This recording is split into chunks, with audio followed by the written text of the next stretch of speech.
रोहिंग्याओं के मसले पर सुनवाई हुई और सुप्रीम कोर्ट ने रोहिंग्या की पैरवी करने वाले प्रशांत भूषण और उनके साथ जो अधिवक्ता थे कॉलिन गोंजाल्विस उन्हें फटकार लगाई है, खरी खरी सुनाई है और कहा है कि रोहिंग्याओं को भारत में रहने का कोई अधिकार नहीं है। हम आपको बता दें कि रोहिंग्याओं को भारत से निकाला जा रहा था क्योंकि वो अवैध तरीके से भारत आए थे और यहां रह रहे थे, जिसके बाद ये मामला अदालत में चला गया था। जस्टिस सूर्यकांत, दीपांकर दत्ता और कोटेश्वर सिंह की पीठ ने कहा है कि भारत में कहीं भी रहने का अधिकार सिर्फ भारतीयों को है और अब गैर भारतीय विदेशी अधिनियम के अनुसार ही उनके साथ व्यवहार किया जाएगा।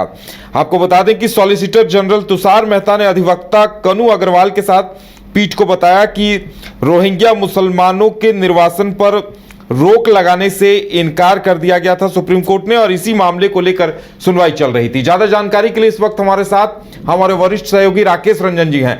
राकेश रंजन जी, प्रशांत भूषण जैसे अधिवक्ता रोहिंग्याओं की पैरवी कर रहे थे और उन्हें खरी खरी नसीहत दी है सुप्रीम कोर्ट ने। दिल्ली से अवैध रोहिंग्या प्रवासियों का जो कथित निर्वासन है उसके रोक के लिए वरिष्ठ वकील कॉलिन गोंजाल्विस और प्रशांत भूषण ने याचिका दायर की थी और उन्होंने इस निर्वासन को रोकने की बात कही थी, लेकिन जस्टिस सूर्यकांत, दीपांकर दत्ता और कोटेश्वर सिंह की पीठ ने कहा है कि भारत में कहीं भी रहने का अधिकार केवल भारत के नागरिकों को ही है और गैर भारतीयों के साथ विदेशी अधिनियम के अनुसार व्यवहार किया जाएगा। अदालत ने याचिका पर सुनवाई के लिए जो अगली तारीख दी है वो 31 जुलाई की दी है। देखिए, सॉलिसिटर जनरल तुषार मेहता ने अधिवक्ता कनु अग्रवाल के साथ पीठ को बताया कि सुप्रीम कोर्ट ने पहले भी असम और जम्मू कश्मीर से रोहिंग्या के निर्वासन पर रोक लगाने से इनकार कर दिया था, जब केंद्र ने भारत में उनकी उपस्थिति पर चिंता व्यक्त की थी। और जो एक बड़ी बात है कि राष्ट्रीय सुरक्षा पर पड़ने वाले प्रभावों को भी केंद्र ने जो है उजागर किया था, तो इस वजह से ऐसी चीज़ें हुई थी। हालांकि सुनवाई के दौरान एडवोकेट गोंजाल्विस और भूषण ने कहा कि रोहिंग्या को म्यांमार सेना द्वारा नरसंहार के कारण जो है अपने देश से भागने को मजबूर होना पड़ा है और उन्होंने ये भी तर्क दिया कोर्ट के सामने कि इन लोगों को संयुक्त राष्ट्र मानवाधिकार आयोग द्वारा शरणार्थी के रूप में रजिस्टर्ड किया गया है, जिसने उन्हें शरणार्थी कार्ड भी दिए हैं, इसलिए उन्हें भारत में रहने और निवास करने का अधिकार है।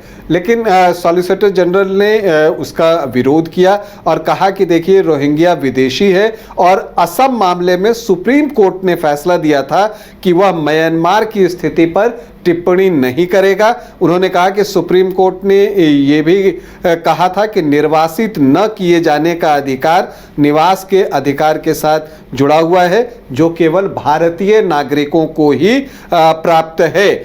हालांकि उन्होंने अदालत को आश्वासन दिया है कि अवैध रोहिंग्या प्रवासियों को वापस भेजने के लिए जो मौजूदा कानून है उसी के तहत उचित प्रक्रिया का पालन करते हुए ही भेजा जाएगा और उसी के तहत उनके साथ जो है व्यवहार किया जाएगा। और उन्होंने साफ किया कि भारत उन्हें शरणार्थी के रूप में मान्यता नहीं देता। उन्होंने कहा कि भारत संयुक्त राष्ट्र शरणार्थी सम्मेलन का हस्ताक्षर करता भी नहीं है। तो ये भी बताया गया कि जो UNHCR है उन्हें शरणार्थी का दर्जा जो उसने दिया है ये विवादित है।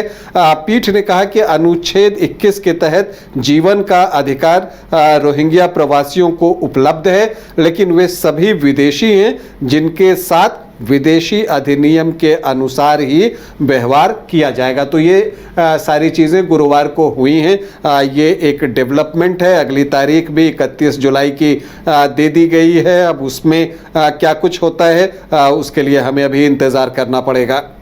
चलिए, ये एक अहम निर्णय है, एक अहम टिप्पणी है। इस पर अब अगली सुनवाई 14 मई को भी होनी है और 31 जुलाई को भी। लेकिन सवाल ये उठता है कि 2021 में ही ये आदेश सुप्रीम कोर्ट की तरफ से दे दिया गया था कि रोहिंग्याओं को बाहर निकाला जाए, लेकिन इस मामले को अदालत में लगातार सुनवाई के बाद प्रशांत भूषण की तरफ से मांग की जा रही थी कि रोहिंग्याओं को भारत में रहने दिया जाए, लेकिन अब सुप्रीम कोर्ट ने साफ कर दिया है। ये एक बड़ी बात कही जा सकती है।